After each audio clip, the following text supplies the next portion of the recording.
Assalamualaikum warahmatullahi wabarakatuh, anak-anak ibu semuanya, siswa-siswi SMA Negeri 1 Ragung. Semoga kondisi kalian selalu dalam kondisi yang sehat ya dalam masa pandemi saat ini. Nah, pada kesempatan kali ini Ibu akan memaparkan ya atau memberikan penjelasan tentang bagaimana cara membaca hasil psikotes yang sudah kalian lakukan tesnya beberapa minggu ke belakang. Tentunya saat ini kalian sudah mendownload hasil psikotesnya melalui akun masing-masing ya, seperti yang sudah Ibu instruksikan sebelumnya pada tugas pekan lalu. Nah, sehingga saat ini ketika Ibu sedang memaparkan, kalian bisa langsung membaca atau melihat hasil psikotes kalian sendiri. Nah, kemudian psikotes ini yang perlu kalian ketahui kerap kali digunakan oleh beberapa sekolah ya sebagai alat atau kegiatan untuk menunjang layanan dan kegiatan pembelajaran, dan bisa digunakan untuk saat ini dan juga untuk masa depan siswa nanti. Nah, tentunya psikotes ini juga memiliki berbagai manfaat. Salah satunya yaitu untuk mengetahui apa itu minat, kemudian mengetahui bakat, dan juga ada juga yang di dalamnya tertera hasil tes IQ-nya, skor IQ-nya berapa gitu ya. Nah, tentunya hasil ini bisa digunakan untuk menunjang masa depan nanti, baik itu dalam pengambilan keputusan memilih jurusan kuliah ataupun pekerjaan nanti, dan dalam kegiatan belajar juga dapat digunakan. Pada tahun ini SMA Negeri 1 Ragung menggandeng Biro Psikologi dalam mengadakan psikotes online untuk siswa-siswi kelas 10, yaitu Biro Rashidu dari Yogyakarta. Nah, untuk hasilnya tentunya kalian sudah dapatkan. Nanti kita akan menyimak bareng-bareng ya penjelasan sesuai yang Ibu jelaskan. Assalamualaikum warahmatullahi wabarakatuh, anak-anak semua yang dirahmati oleh Allah Subhanahu wa Ta'ala. Di sini pada kesempatan kali ini Ibu akan menjelaskan tentang hasil atau interpretasi hasil psikotes online yang sudah kalian ikuti beberapa minggu ke belakang. Nah, insya Allah di sini kalian sudah mendownload semua ya hasil tes psikotes online-nya seperti instruksi Ibu pada tugas sebelumnya. Silahkan dibuka hasil download tersebut. Kita akan membaca bersama interpretasinya. Nah, di sini Ibu sudah memiliki satu contoh hasil psikotes online-nya yang sudah Ibu blur nama dan NISN-nya. Ya, mari kita mulai. Report Assessment Psikotes Peminatan dan Bakat Skolastik siswa SMA Negeri 1 Ragung ya. Tesnya yaitu tanggal 18 Juli 2021 dan juga tes 2-nya sama tanggal 18 Juli 2021. Nah, pada psikotes online dari Rashidu ini terdiri dari beberapa bagian tes ya. Nanti akan dijelaskan satu-satu. Nah, kita mulai dengan tes yang pertama yaitu tes diagnostik. Tes diagnostik ini adalah mengukur tentang kemampuan beberapa mapel atau mata pelajaran utama kepada diri kalian. Nah, pelajaran tersebut yang diteskan ada 5 ya. 1 bahasa Indonesia, 2 bahasa Inggris, 3 matematika, 4 IPA terpadu, dan 5 IPS terpadu. Nah, kelima mata pelajaran ini adalah mata pelajaran utama. Artinya hampir setiap rumpun keilmuan memiliki keterkaitan dengan 5 mata pelajaran utama ini. Nah, tes diagnostik mengukur seberapa tinggi dan keunggulan kamu di dalam mata pelajaran ini. Oke, pada contoh yang Ibu paparkan di layar ini, 5 pelajaran yang unggul siswa ini yaitu adalah yang tertinggi adalah pelajaran IPA terpadu. Ya, di sini sudah ada kategorinya di bawah. Warna merah untuk kategori rendah, warna sedang untuk warna oranye untuk kategori sedang, dan warna hijau untuk kategori tinggi. Mohon maaf ibunya agak kurang sehat. Nah, kita bisa baca pada contoh yang Ibu paparkan ini, siswa tersebut memiliki hasil mata pelajaran yang paling unggul adalah pada pelajaran IPA terpadu ya dengan skor 73. Ini warnanya hijau. Nah, yang kalian bisa dilihat di hasil kalian, silahkan mana yang memiliki tanda hijau. Nah, itu berarti mata pelajaran yang nilainya atau hasilnya paling unggul, kategori tinggi. Nah, kemudian ada yang nilai warnanya oranye, itu artinya sedang ya, lumayan. Kalau di contoh ini dia pada mata pelajaran bahasa Inggris dan IPS terpadu. Kemudian sedangkan di pelajaran bahasa Indonesia dan matematika memperoleh kategori rendah. Nah, Ibu mau jelaskan 2 hal fungsi atau manfaat dari tes diagnostik mata pelajaran ini. 1, fungsinya yaitu untuk mengetahui bagaimana cara belajar kalian ke depannya. Nah, setelah mengetahui mata pelajaran apa yang unggul dan mata pelajaran mana yang rendah. Kedepannya, saat kalian belajar di kelas, di sekolah ya, kalian bisa menganalisis dan menerapkan cara belajar bahwa kalian tahu, contoh di sini unggul pada IPA terpadu dan rendah di bahasa Indonesia dan matematika, maka saat belajar ketika di IPA terpadu, maka usahakanlah agar selalu mendapat nilai yang tinggi, baik itu di ulangan ataupun perolehan nilai pada rapor. Nah, karena apa? Modal kalian sudah bagus. Modal kalian di sini mendapat skor tinggi. Artinya seberapa berat pun persoalan atau level ujiannya harusnya mampu untuk ditangani dengan mudah. Nah, kemudian bagi yang mata pelajaran yang memiliki kategori rendah, karena kalian tahu pada pelajaran tersebut, ya contohnya di sini bahasa Indonesia dan matematika, hasilnya atau modalnya adalah rendah ya. Maka ketika belajar di kelas, di sekolah pada pelajaran tersebut, kalian harus punya ancang-ancang, punya kewaspadaan.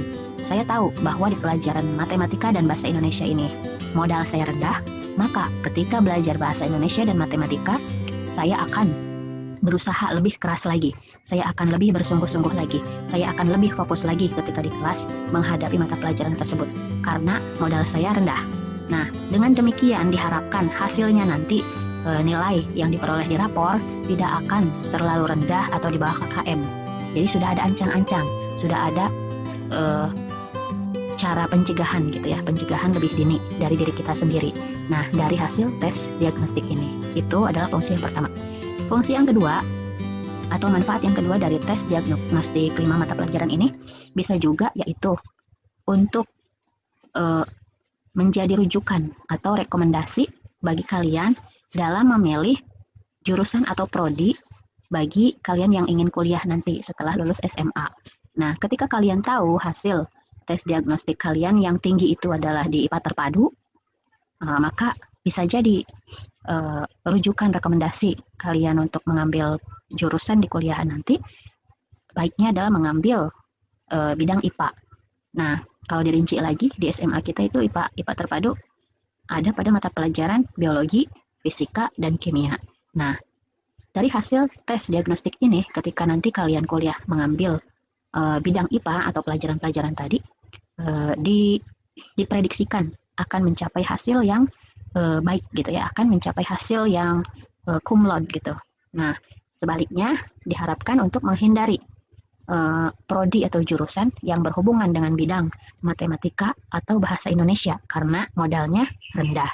Nah, seperti itu. Jadi, fungsinya yang kedua adalah untuk menjadi bahan pertimbangan, rujukan atau rekomendasi bagi kalian yang ingin kuliah nanti ketika memilih prodi atau jurusan.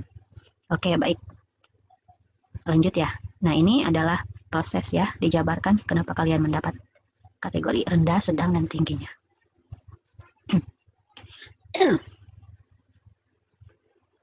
Oke, lanjut. Yang kedua adalah tes bakat skolastik. Nah, tes bakat skolastik ini adalah mengukur tentang seberapa tinggi atau sedang atau rendahnya kalian dalam 4 bagian, yaitu verbal, numerik, logika, dan spasial atau gambar. Nah, tes bakat skolastik mengukur keempat kemampuan ini adalah bakat-bakat yang berhubungan langsung dalam pembelajaran, ya, dan juga interaksi dengan orang lain. Nah, di sini hasil dari siswa yang dicontohkan ini ya, yang ada di layar ibu ini, ternyata siswa ini tidak memiliki hasil yang berwarna hijau atau tinggi ya. Dia hanya mempunyai warna oranye dan juga warna merah. Artinya kurang berbakat di bagian bakat skolastik ini. Tidak ada yang tinggi gitu ya. Ya kemampuannya kurang. Nah, tapi ada yang lumayan gitu ya, yang sedang kategorinya itu ada pada kecerdasan verbal, bakat verbal dan bakat numerik. Verbal itu apa? Bakat verbal adalah kemampuan atau unggul dalam hal kosakata, ya pemilihan kata, unggul dalam berbicara, unggul dalam bercerita, unggul dalam memilah kata-kata ketika berpidato. Nah, ini adalah verbal, kemampuan verbal, atau bisa disebut juga kecerdasan linguistik bahasa gitu ya. Nah, ini siswa tersebut sedang. Kemudian yang kedua juga kategori sedang adalah numerik. Numerik adalah bakat keunggulan dalam bidang angka, perhitungan ya. Angka, berhitung, kemudian berkaitan dengan rumus-rumus, kemudian berkaitan dengan strategi. Nah, ini adalah bakat-bakat numerik ya. Jadi siswa tersebut yang dicontohkan ini hanya memperoleh kategori sedang ya. Nah, sedangkan dalam bidang logika dan spasial gambar ternyata hasilnya rendah. Logika itu apa? Logika itu bakat atau kemampuan berpikir logis, masuk akal, sesuai dengan yang seharusnya. Kemudian dia dapat menganalisa, ya itu adalah berpikir logis, kemampuan menganalisa yang baik, yang tinggi gitu ya, itu bakat logika. Dan di sini hasilnya adalah rendah. Nah, kemudian ada bakat spasial gambar yang juga hasilnya rendah. Spasial gambar ini adalah bakat kemampuan untuk berpikir abstrak, berpikir dari berbagai sudut pandang, seperti halnya bangun ruang. Bangun ruang itu yang terdiri dari berbagai sisi, tidak hanya satu sisi. Nah, maka bakat spasial adalah kemampuan berpikir dari berbagai sudut pandang. Nah, kemudian berpikir, kemampuan berpikir tinggi, maksudnya ya tadi abstrak gitu ya, sesuatu yang tidak terlihat gitu, yang agak sulit untuk dilihat, dijelaskan. Nah, kalau orang yang punya bakat spasial itu dia mampu, contohnya dia mampu mengenal dengan baik rute, peta, mind mapping gitu ya, ahli dalam mind mapping. Kemudian ahli dalam bangun ruang, ya biasanya nih untuk orang-orang arsitek, teknik sipil dan sebagainya harus tinggi. Nah, tapi contoh pada siswa yang Ibu contohkan ini hanya mendapat kategori rendah saja. Nah, baik, ini adalah jabarannya ya, kenapa dapat rendah, sedang dan tingginya. Nah, dilanjut yang ketiga, ada tes multiple intelligence.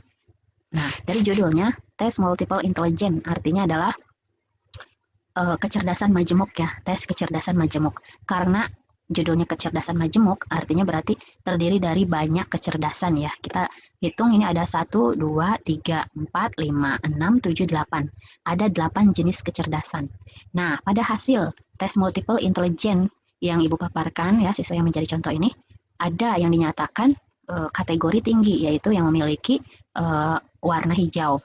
Ya, kalau biasanya yang diambil itu 3 teratas, 3 terbawah gitu ya. Nah, ini kalau dari 3 teratas ada kecerdasan naturalis, kecerdasan intrapersonal, dan kecerdasan visual spasial. Ya, yang satu laginya ada interpersonal juga tinggi ya. Nah, kemudian kalau yang bawahnya ternyata hanya mendapatkan kategori sedang. Di antaranya kecerdasan verbal linguistik, kecerdasan logis matematis, kecerdasan musikal, dan kecerdasan kinestetik. Nah, 8 kecerdasan ini di bawah ada penjelasannya ya, tapi hanya akan dijabarkan yang menjadi kategori tinggi saja ya ini ya. Tadi di contoh Ibu ini 4 yang kategori tinggi, yaitu naturalis, intrapersonal, visual spasial, dan interpersonal. Nah, karena tidak mendapatkan penjelasan secara menyeluruh tentang multiple intelligence, 8 kecerdasannya, Ibu akan sedikit menjelaskan juga. Yang pertama, kecerdasan naturalis. Kecerdasan naturalis itu adalah kecerdasan yang dia sangat tertarik terhadap alam terbuka ya, sesuatu yang alamiah. Dia suka dengan alam terbuka, dia suka dengan makhluk hidup, ya flora, fauna, ya dia menyukai tumbuhan, menyukai hewan, kemudian menyukai alam terbuka, misal hiking, berkemah, dan hal lainnya banyak gitu. Itu adalah kecerdasan naturalis. Nah, kemudian intrapersonal. Yang kedua, kecerdasan intrapersonal adalah ketertarikan dalam hal memahami diri sendiri. Kalau intra itu berarti diri sendiri. Jadi dia lebih memahami diri sendiri, memahami emosinya sendiri. Kemudian dia independen, orangnya mandiri ya, karena orang yang memiliki kecerdasan intrapersonal dia sangat mandiri karena selalu punya targetnya sendiri, selalu punya cara sendiri gitu ya. Dia akan mandiri gitu, segalanya dia sudah menyiapkan dan sibuk dengan dirinya sendiri, itu intrapersonal. Nah, oleh karena itu orang yang intrapersonal biasanya lebih senang sendiri.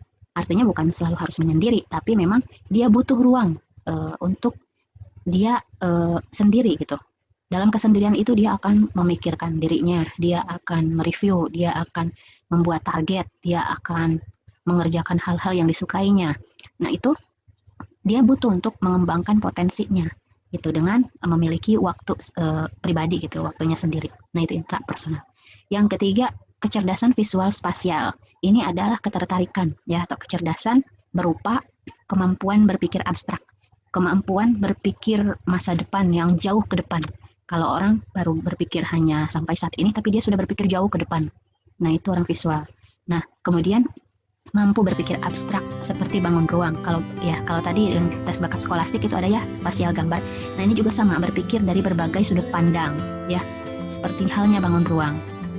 Nah, dia pasti akan mampu mengenali rute, dia akan mampu membaca peta, dia akan sangat lihai dalam membuat mind mapping, kemudian dalam menentukan arah. Ketika di laut dia akan tahu mana barat, mana timur, utara, dan sebagainya gitu. Itu dia memiliki kecerdasan seperti itu. Yang keempat kemudian kecerdasan interpersonal. Nah, yang keempat ini mirip dengan yang kedua tapi berbeda.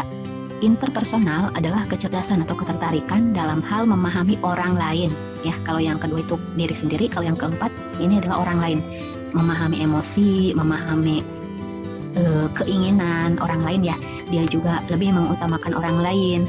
Kemudian ketertarikan terhadap butuh untuk selalu berinteraksi dengan orang lain, itu interpersonal. Nah, orang interpersonal biasanya akan mudah sekali dalam bekerja sama, dalam bekerja kelompok, kemudian dalam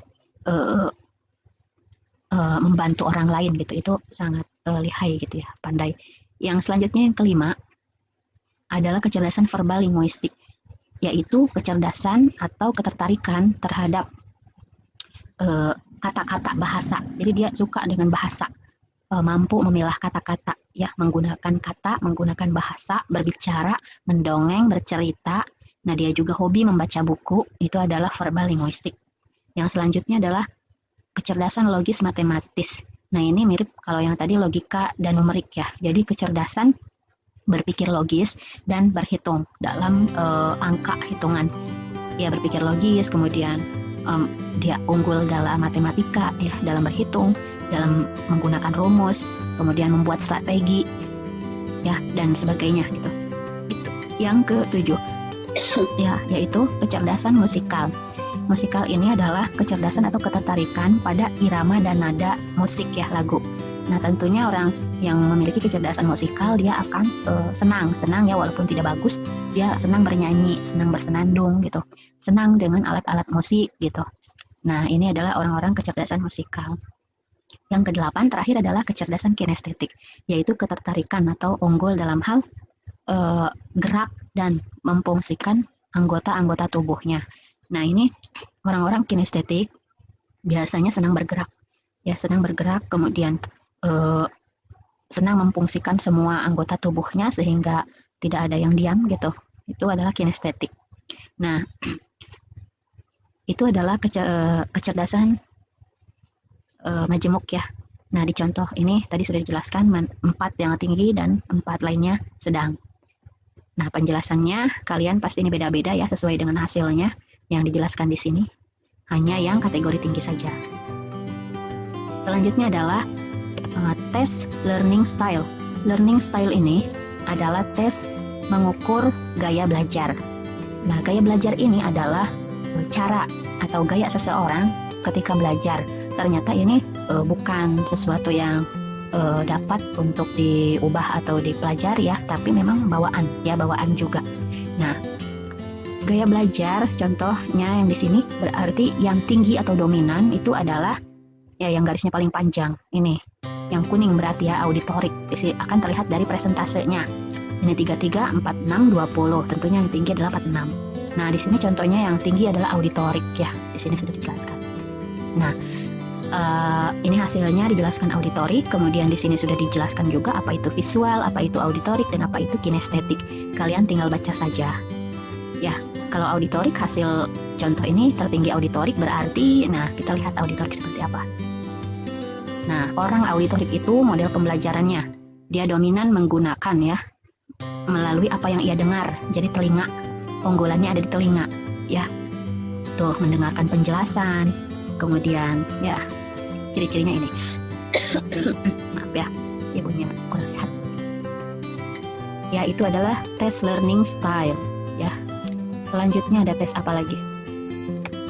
Yang selanjutnya yaitu adversity quotient. Ya, tes adversity quotient yaitu di sini mengukur kemampuan seseorang dalam menghadapi kesulitan dalam hidupnya. Bisa juga dijelaskan adversity quotient itu adalah berupa daya juang, ya, mengukur daya juang. Artinya seberapa mampu kamu berjuang dalam menghadapi kesulitan yang dialami. Nah, contoh yang ibu paparkan ya, siswa tersebut dia daya juangnya sedang ya, hasilnya sedang. Nah, ini kalau yang hasilnya tinggi bagus ya, artinya orang tersebut mampu untuk menghadapi kondisi apapun. Ketika suasana seperti apapun, dia tidak akan mudah goyah, tidak akan mudah tergoda gitu dalam belajarnya, dalam mencapai cita-cita dan impiannya gitu. Nah, kalau yang sedang apalagi mungkin rendah, biasanya ini mudah tergoda gitu ya. Ya dalam belajar misal nggak punya ongkos, nggak dikasih uang buat ongkos aja udah males berangkat sekolah gitu. Nah, itu berarti adversity-nya rendah ya. Nah, kalau yang tinggi nggak dikasih uang jajan, loh ya udah karena saya mah ingin sekolah, ingin mendapat ilmu, ingin mencapai mimpi, akhirnya walaupun tidak ada uang jajan dia tetap berangkat. Nah, itu berarti adversity quotient-nya tinggi. Ya ini ya, silahkan dilihat hasil kalian apa. Penjelasannya juga ada.